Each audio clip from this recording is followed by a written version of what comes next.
دقنين كما دنبيسة هدانا هاي شعبك الصومالية دي ودن كد كنولية خاصة إسلي إنا نوصل جيتسرين دفعات نروش داد كينا إيو دانا داد كينا ودن دولت كجرتو سكوريتي له CCTV كاميرا له أو وحول بله أو مركلة دم بباريستان أو وصريس ayaan joognaa banaanbaxyaal Soomaaliya oo aad u careysan ayaa isugu soo baxay wadooyinka waaweyn xaafadda Islii ee magaalada Nairobi banaanbaxan oo ahaa mid cadaalad loogu raadinayay laba gabdhood oo Soomaali ah oo toddobaadkan lagu dilay xaafadda Parkland ee magaalada Nairobi waxaana banaanbaxan qayb ka ahaa xildhibaanka xaafadda Kamakuji senatarka Nairobi guddiga ganacsatada Islii iyo bulshada Soomaaliyeed qaybaheeda kale mas'uuliyiintii iyo madaxdii ka soo qayb gashay banaanbaxan ayaa goobta ka hadlay waxa ayna dawladda Kenya ka codsadeen inay helaan cadaalad waxaan aad iyo aad ugu mahadcelinaynaa walaalaha Soomaaliyeed ee maanta aad u soo baxay kana danqaday walaasheen iyo gabdhaha walaalaheen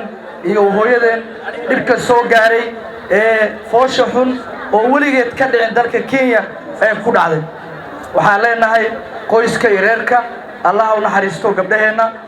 jannatul firdawsna Allah geeyo anagana aad iyo aad baan uga qaraacnay aad iyo aad aan uga xunahay mas'uuliyiinta dhamaan iyo kuwa gobolka Waqooyi Bari waxaan leenahay laamaha amniga waxaan ka rabnaa si degdeg in loo soo qabto dadkii dhibka geystay wadan dawlad ka jirto security leh CCTV camera leh oo wax walba leh oo markii la dambe baaristan ugu sareys ayaan joognaa gabadhii dhibka loo geystay pipeline waa la soo helay nimankii wax u geysteen shalay waa la soo qabtay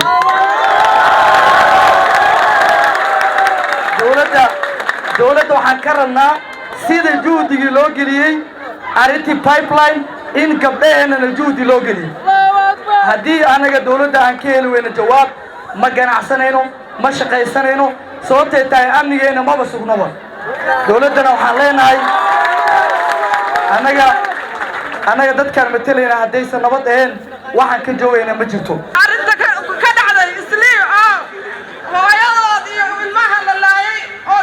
si xun loo dilay waana ka xunahay tacsiib diraynaa intee ka dooriyoodeenba waxaan maanta isugu nimid waa tacsi Allah u naxariiso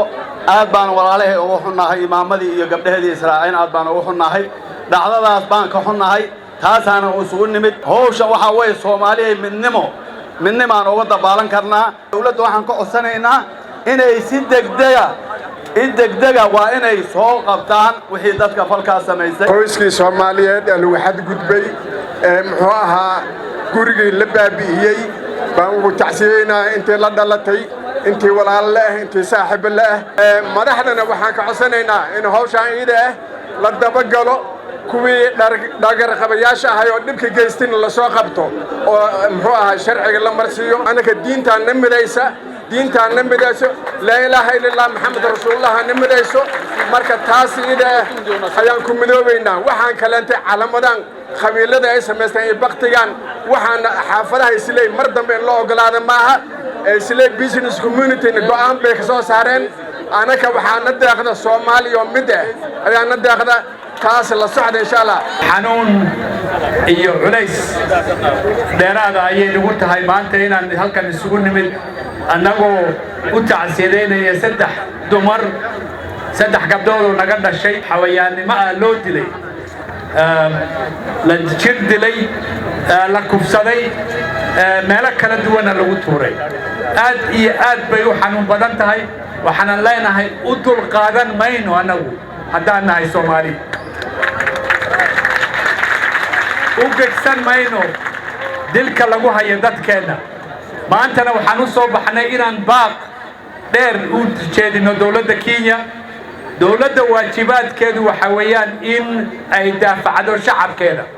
in ay badbaadiso nolosha shacabkeeda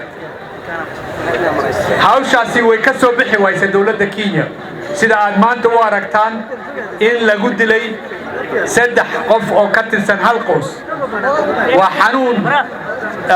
iyo tiraanya aad iyo aad u culus oo Soomaalidu oo dhan meel kastoo ay joogto ay ka gilgilatay kana xanuunsatay marka waan diidanahay ma ogolaanayno dawladdana waxaan doonaynaa sida ugu dhaqsi badan inay raad raacdo oo ay soo qabato dadkaasi tuugada ah ee magaalada wareegaya nimankaasi dhowr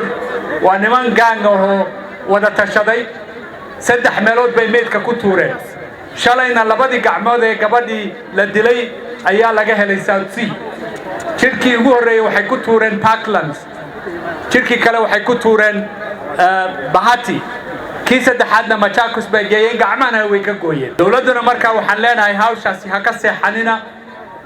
shalayna waxaan la kulanay agaasima ku xigeenka laanta baaritaanka